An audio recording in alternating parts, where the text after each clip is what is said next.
Hello and welcome back to Katawa Shoujo.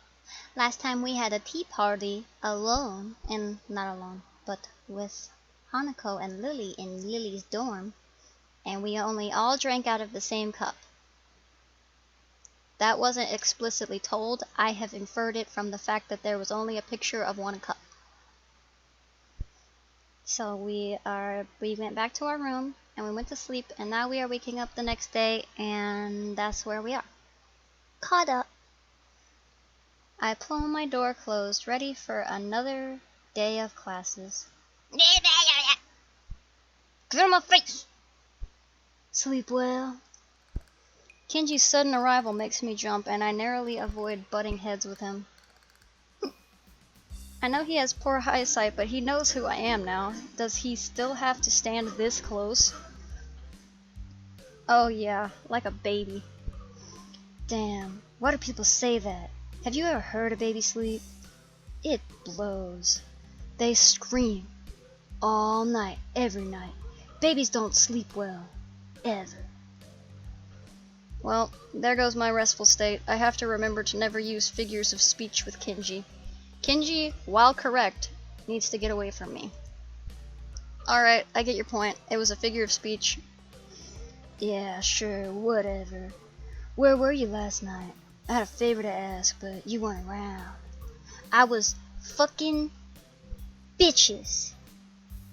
Don't worry where I was. You get your feminist conspiracies and I'll get in my feminist conspiracies, you feel me?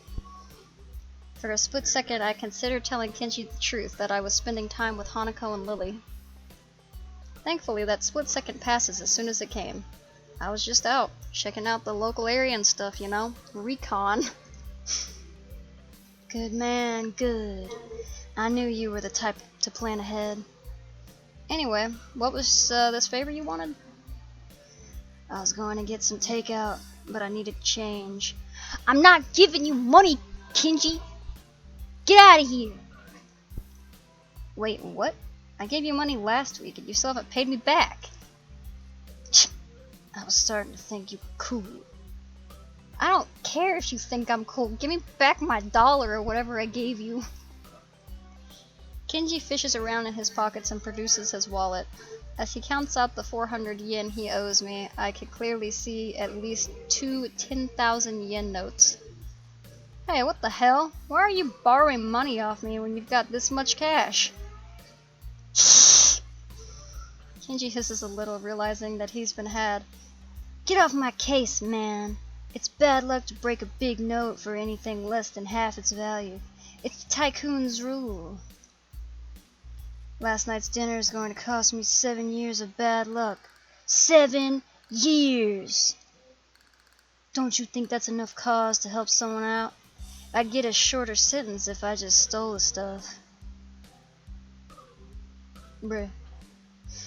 My common sense screams at me to say something to him, but thankfully I restrain myself. Arguing a point like this with Kenji will just lead to further and more complicated discussions. Yeah, I guess you're right. Maybe you should plan these things a little better. Yeah, man, I know. But I've just got so much stuff to do, it's hard. And you're never around anymore, so I'm on my own. We're supposed to be brothers in brotherhood, remember? I ain't brother in your brotherhood. Yeah, I get you. Global conspiracy and such, I'll keep my ear to the ground. Get away from me! Kenji draws close enough for me to get a clear whiff of his garlic-tainted breath. Ugh. You just really want this interaction to be just horrible. You better, man.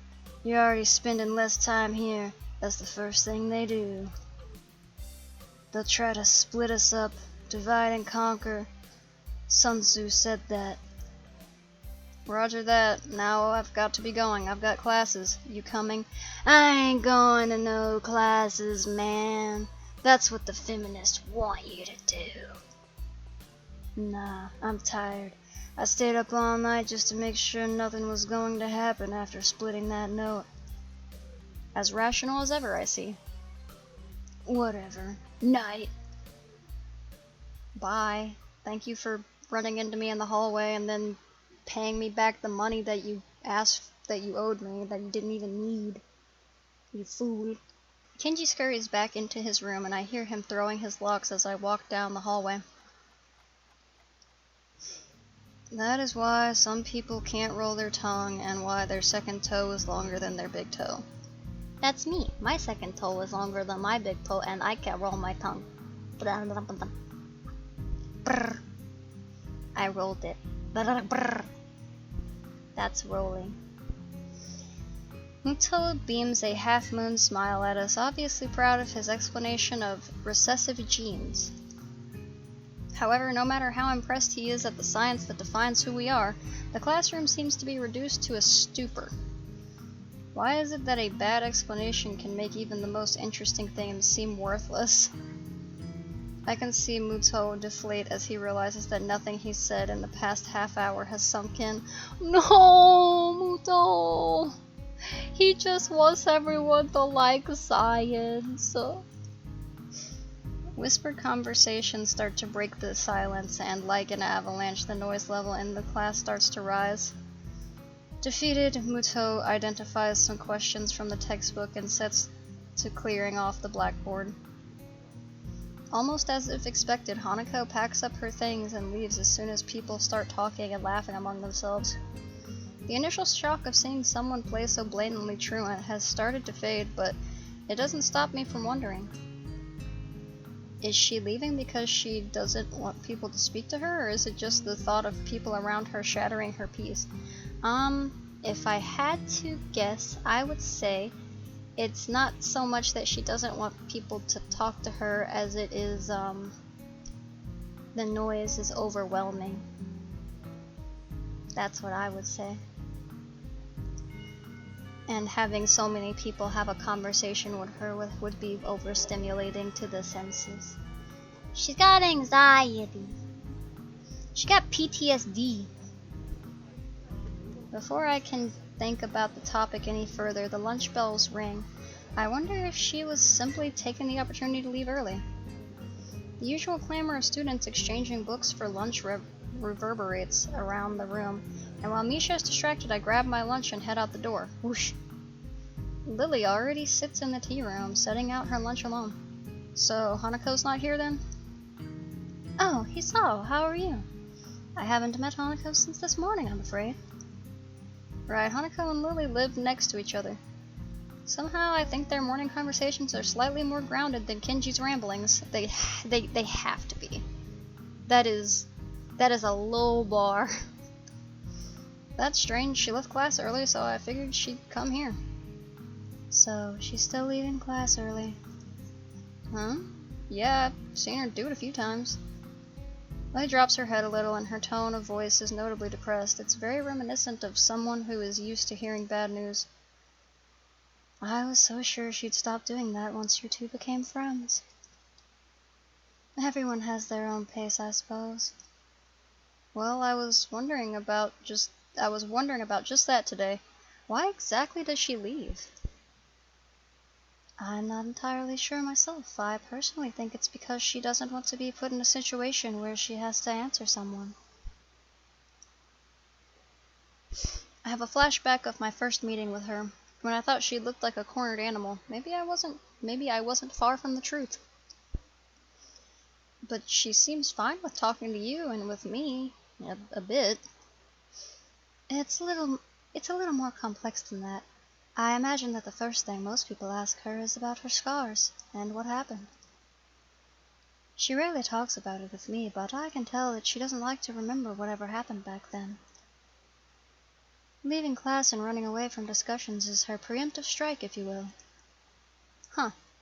So then how does that explain her talking to me? I mean, you didn't ask about her scars. You said it yourself yesterday at breakfast. You tried to ignore her scars. Once she saw that you weren't going to ask her about that, she opened herself up to you.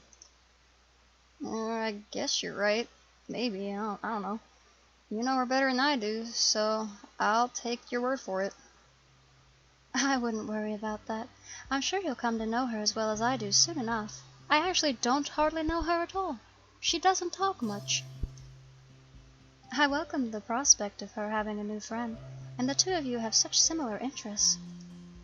Well, I hardly count reading as a team sport. It is good to have company, though.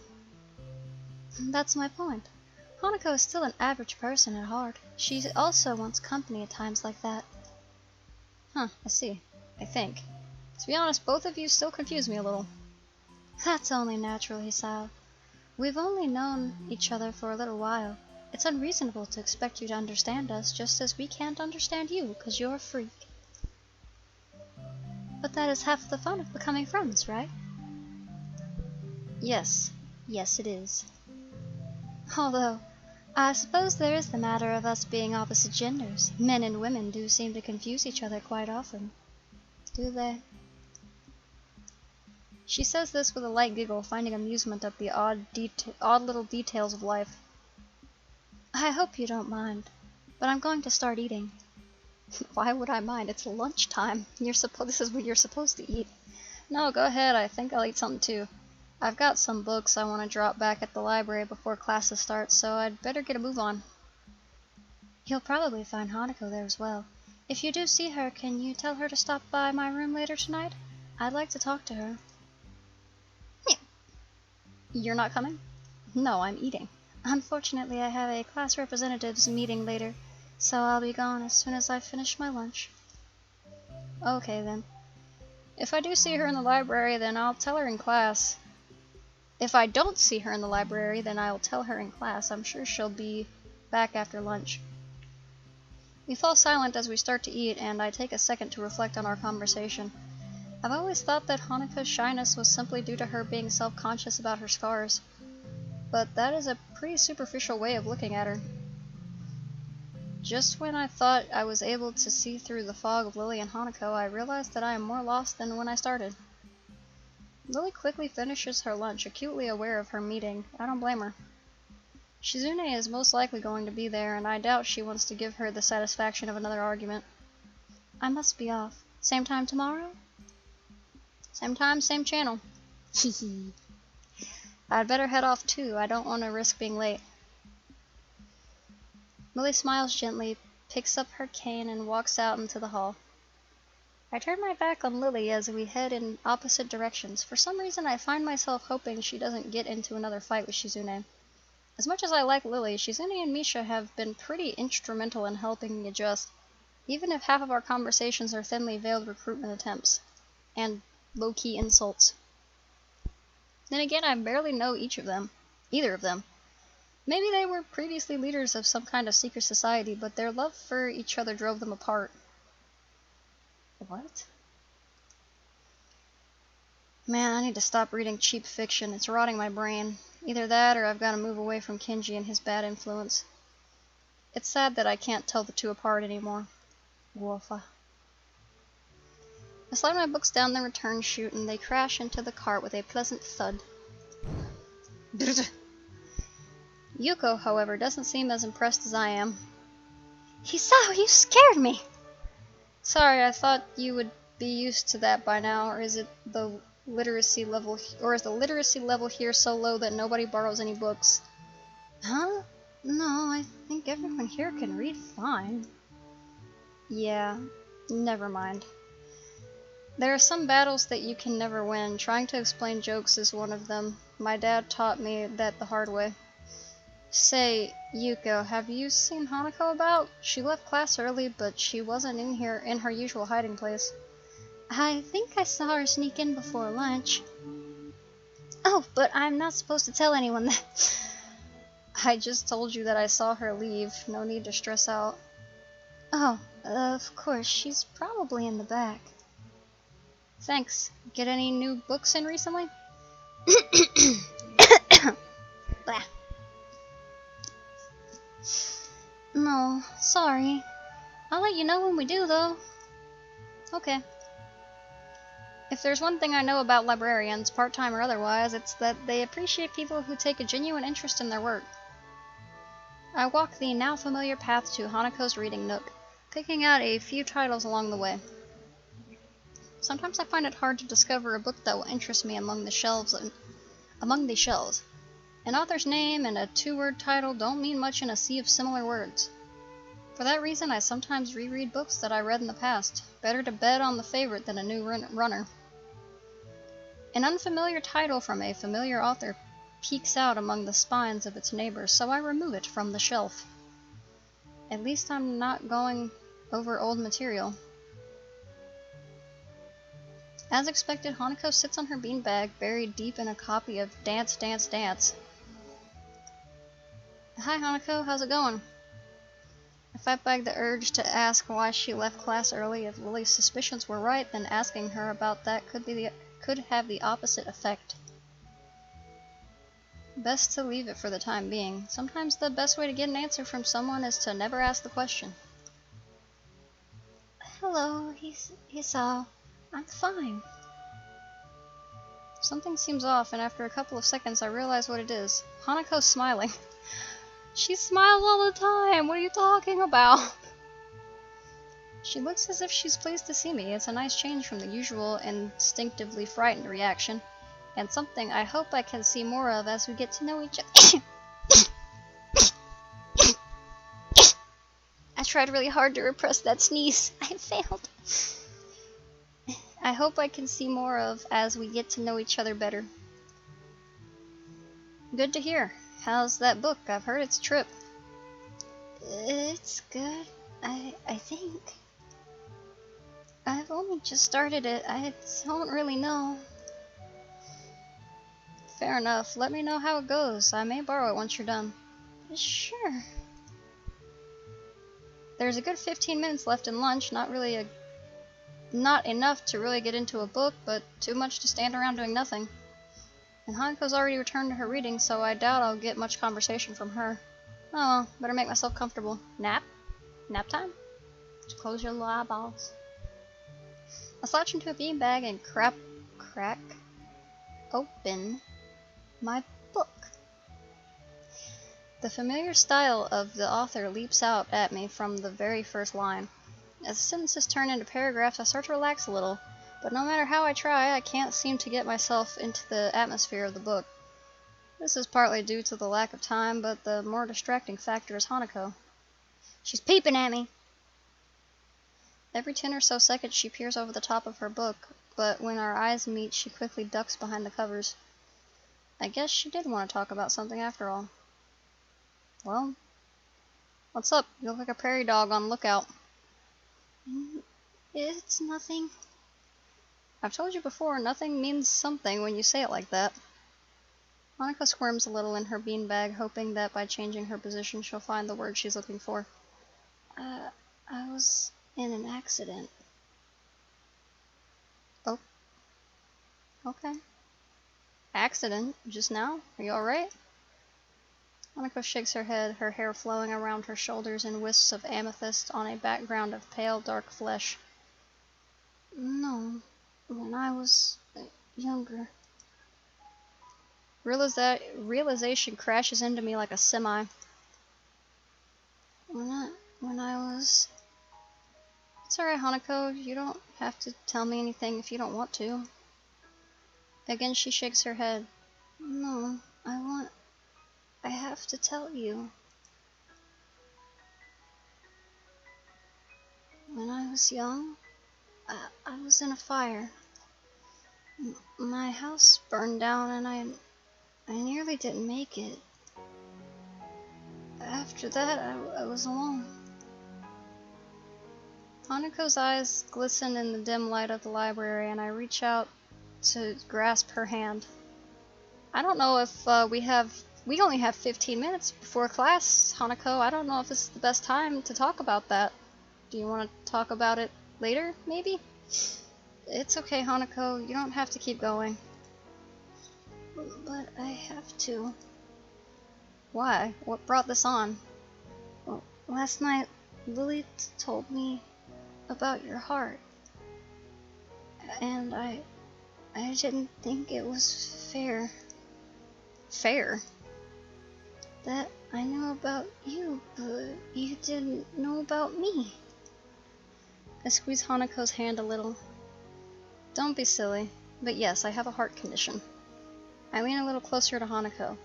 What I didn't tell Lily is that I had my first attack when a girl confessed to me. I smile a little to break the tension. Really? Really. I haven't heard from her for a while though, so I guess it's all over. I know it's all over. There's no other way to interpret what happened the last time I saw her. In some ways, not having heard from her again has helped me move on from that period of my life.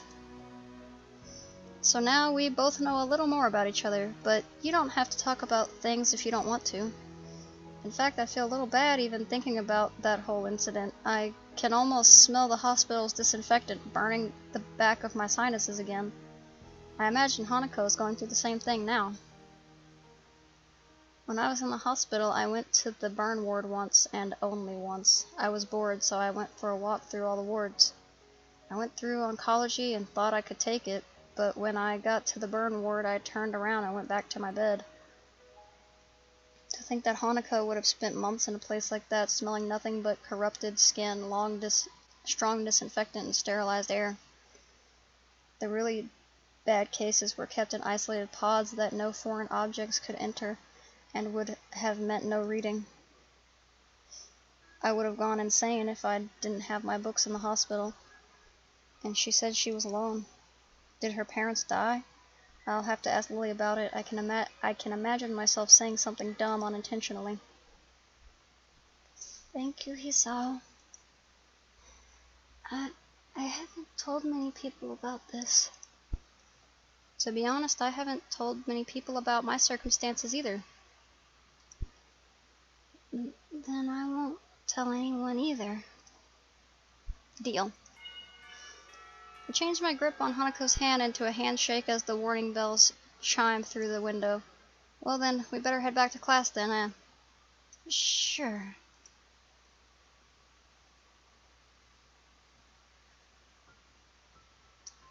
Oh. That was a short chapter. Castling? What does that mean?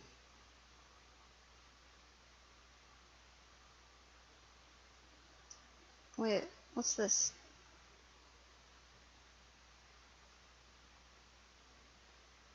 I don't know what's happening. I am gonna leave it off there though, because, well, no, it's already, this probably won't go very long. It's already turning late in the game. I will continue. The tint of the room slowly changes from the shine of the afternoon to the orange of dusk. A clock lazily ticks away the seconds, counting in the background, on the verge of hearing. But no matter how long I wait, the outcome cannot be changed. The diminutive playing piece makes a small click against the board.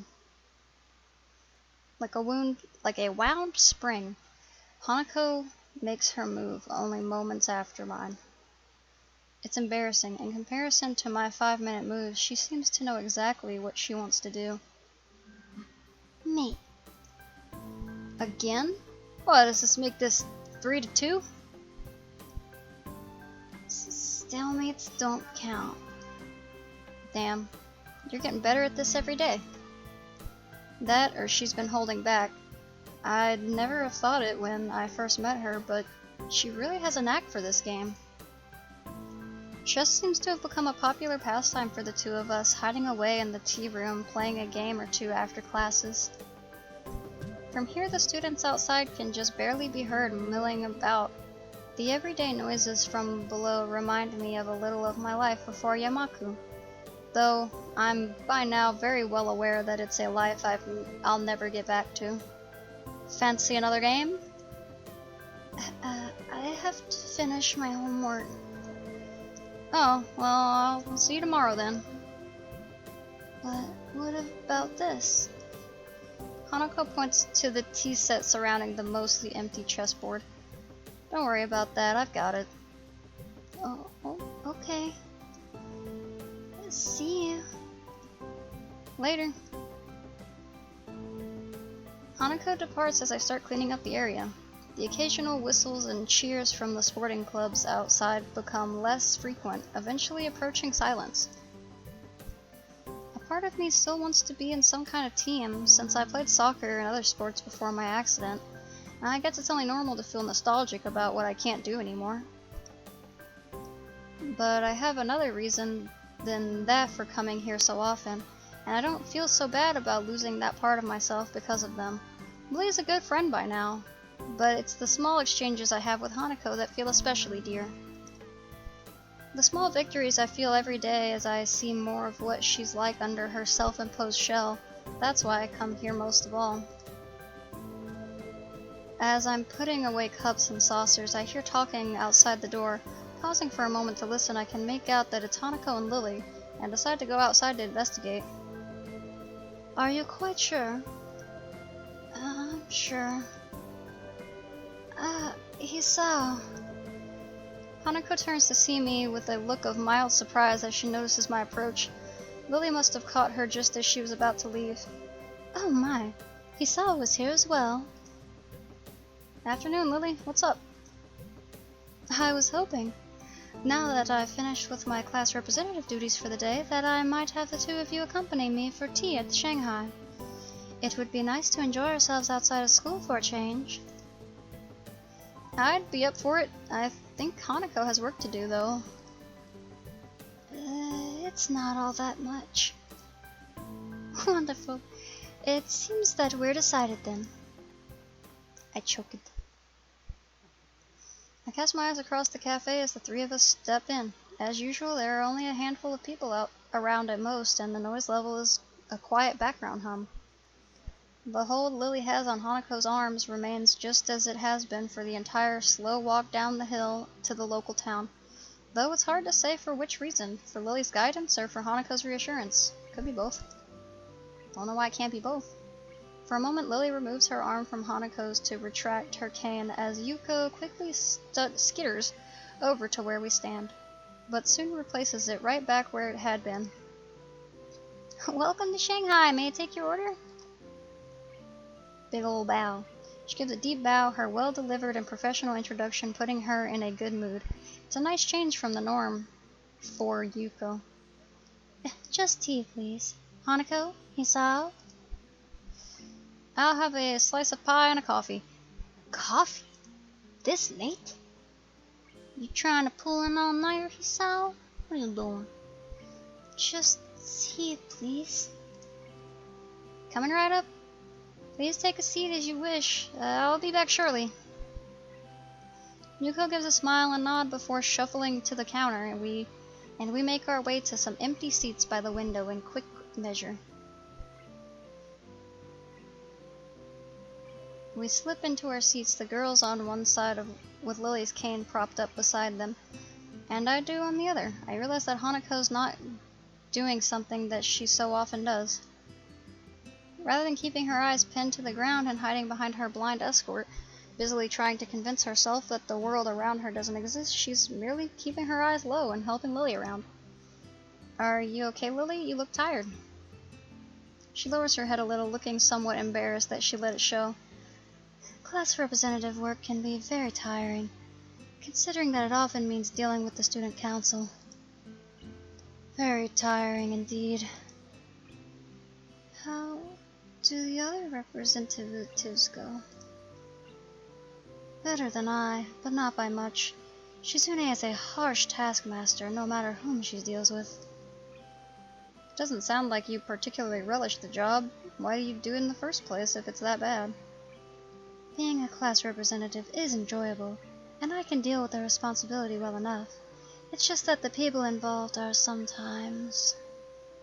She trails off, cutting her words at a rather opportune spot. It's hard to imagine Lily cursing, but I imagine if anyone could make her do so, it would be Shizune. Hanako looks to be withered a bit in the light of such conflict, but before I can steer the topic away a little, she stands up. Hanako? I'll be back in a bit. With that, she leaves for the restrooms. I suppose that's one way to deal with the situation if that was indeed her motivation. Lily, however, looks a little wounded. Don't worry about it. I don't think it was you. Itchy nose. But I think she's been getting stronger recently. You've seen it yourself, right? That went a bit awry. Fortunately, Lily doesn't look offended. And by now, I really shouldn't be quite so scared of stepping on that landmine around her. Possibly. Sometimes I find it hard to tell, though.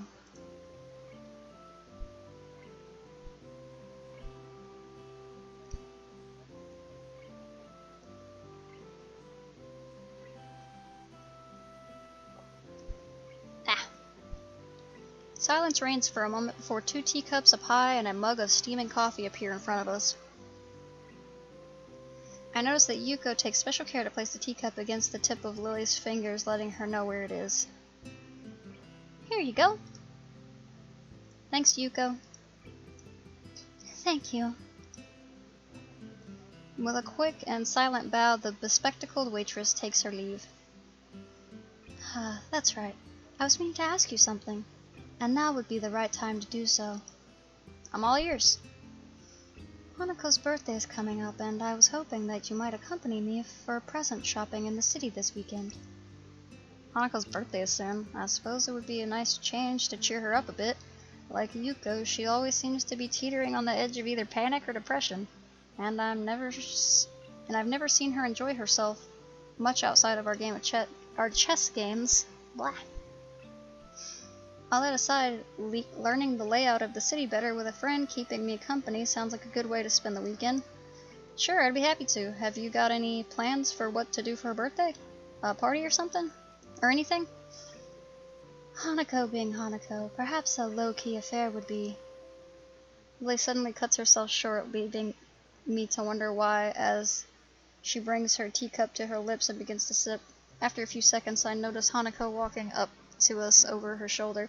Lily's hearing must be very good indeed if it was the sound of the restroom door opening that tipped her off. Hanako takes her seat once again and wastes no time in drinking her tea. Soon 3 of us are quietly eating and drinking as the sun sets.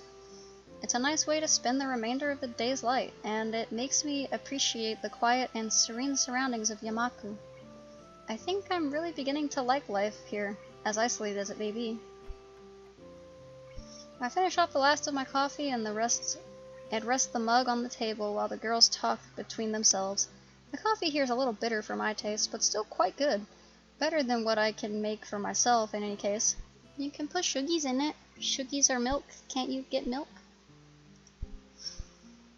The girls' discussion is mainly focused on their respective reading preferences, which does give me a little curiosity about a related topic. Oh goodness. Hey, Hanako, I was wondering, aside from chess and reading, do you have any hobbies or things you like doing? She's completely stopped in her tracks, looking quite surprised that anyone would be interested in asking such a question about her. It takes her a little time to formulate a response. I guess I like singing a little. I'm okay with computers as well, but I don't use them all that much. Singing's not exactly something I expected her to hear. It's hard to imagine her singing voice, given how soft-spoken she is. Lily, on the other hand, simply nods. She must already know all this, since she's been friends with Hanako for 1 year or so by now. What about you? Me? She hesitates before quickly flicking her head up and down. It's only logical that she'd want me to talk about my hobbies after she's told me hers. There's chess, obviously, but also... There was soccer as well, though I can't really do that anymore. Reading, which I picked up in the hospital. This is surprisingly hard. Lily and Hanako look a little put off by the direction this is taking. And the more I think about it, the more I am too. It sounds as if you've picked up quite a few things since your accident. Lily's candor is coated with probably the most positive spin one could put on what I said. Hanako, however, is silent. If a situation becomes difficult, her reaction always seems to be withdrawing into silence in order to prevent things getting worse. That or physically retreating. Hello? A soft ringing gives us pause. As Lily reaches into her pocket, it becomes obvious that the sound's coming from her phone. Sorry. It's okay. Lily gives a quick nod before shuffling out of her seat and taking the call a little distance away to avoid disturbing the both of us. It must be nice to be popular. Hanako smiles but doesn't take up the hook for further discussion. And we fall asleep? I end up just sitting back and closing my eyes, relaxing as best I can. It's nice and peaceful here. I wonder what it'd be like to have to grow up somewhere like this, rather than in a city. You come from the city? Looks like I found something she wants to talk about. Yeah, you could say I was a city kid through and through. It sounds like a lot changed. It did. I'm still not quite sure what to make of it all though. It's a bit of a culture shock in more ways than one. You must have gone through something like this when you first arrived at Yamaku, right? I'd imagine most new students would. Not really. Hanako gazes a little to the side, looking unwilling to go on. I tilt my head inquisitively, but a couple of seconds pass. I'm sorry. My nosy. A seconds pass with no further answer. Oh, new art? But can't we deal with that on Monday? The fallout has hardly settled from the last. I understand. I'll try to talk her down. You know what she's like when she gets locked onto an idea. Yes, thank you. I'll talk to you later then. Goodbye. Lily's conversation ends with the snap of her phone closing. She returns to our table, but doesn't take her seat. Need to go? Unfortunately. Class representative work calls once again. I can come with you? It's alright, Hanako. I'll just be going straight to the student council.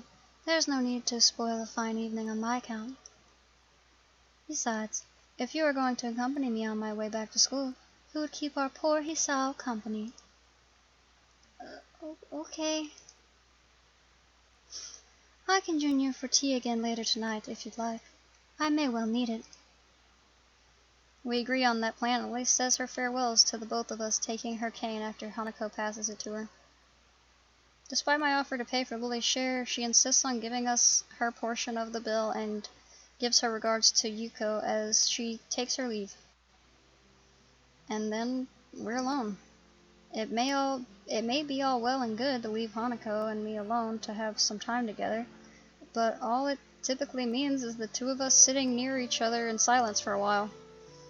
I wonder what I must look like to Hanako. I never thought of myself as a scary person, but to have someone my own age acting this way around me makes me intensely self-aware, as if it's my fault that she's so troubled. She might get more used to people if she were to stop being so cloistered in Yamaku. But then again, when even people much older than her react so strongly after a single glance at her face, she may well feel the same way I do now. It's a real catch-22. If she stays in Yamaku, she won't get used to socializing, but if she leaves, any effort she might try would get thrown back at her by the people who can't deal with her scarring. Wanna order something else to keep us going? We haven't had much of a dinner after all. Hanako brightens and nods vigorously, glad that I brought up the topic for her. I catch Yuko's gaze, and she dutifully comes over to take our orders.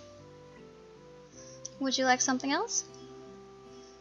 I'll just have a sandwich special and a hot chocolate. Bit late for coffee by now. Hanako? It was a bit late for coffee when you had it. I'll have the same. With a nod and a bow, Yuko turns on the ball of her foot and returns behind the counter, where she busies herself fishing out bread and condiments, working the machine to make her drinks. Not a word is said between us until Yuko comes back. She smiles and gives us our food and drinks, before moving to a customer who's called for her attention.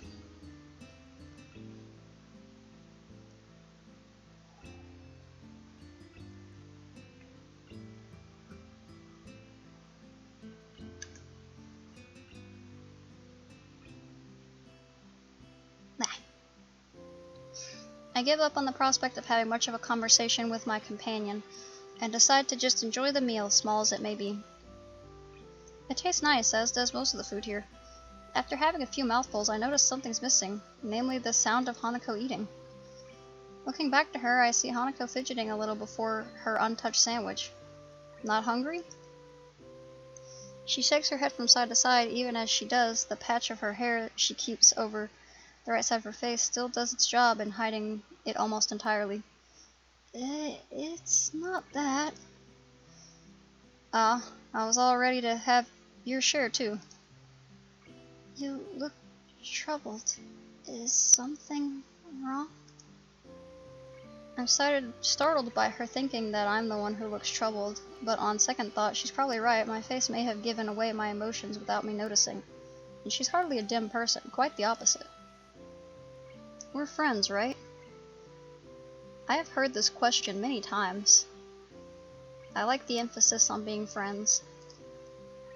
Friends. Okay, I guess we're not friends. From the tone of her voice and shrinking posture, it looks as though I've hit yet another landmine. This is another reason why interacting with her is difficult. The self-imposed psychological barriers she puts up between herself and others, including me and most likely you and Lily. It's a shame that... I think that we are. I'm a little taken off guard by Hanako's straightforward answer. All the more so since I was about to give up on and getting any reply at all. I see.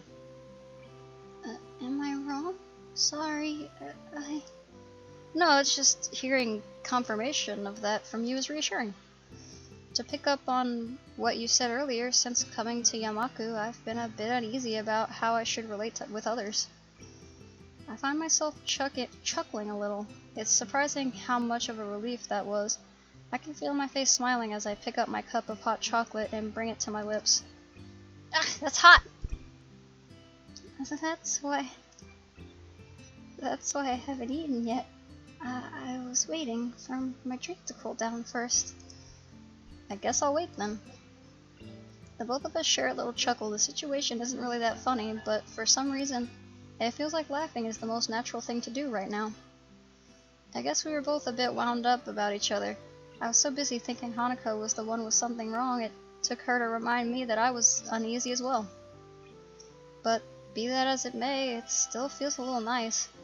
A little nice to have someone thinking about me like that in her own way. Oh. Following a long, quiet trudge up the hill into the school grounds, the two of us find ourselves between the two dormitories. Regular night patrols pass between the male and female dormitories, both for security and to quickly raise the alarm for any medical issues that may arise. The guard currently on duty notices and gives us a quick nod as he continues on his way. A loud yawn escapes from Hanako's mouth before she has a chance to cover it. I have little doubt she's fairly tired by now. I'd better be off to my room, and see you tomorrow, Hanako. Good night. We separate and begin to walk our separate ways before I stop and look back.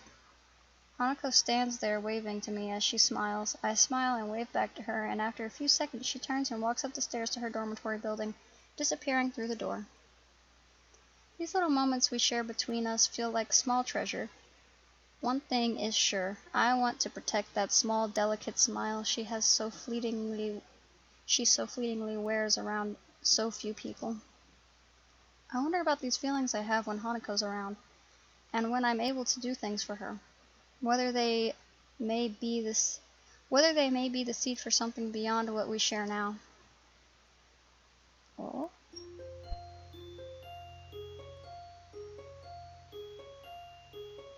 Dum dum dum dum dum dum dum dum. We are now at the track.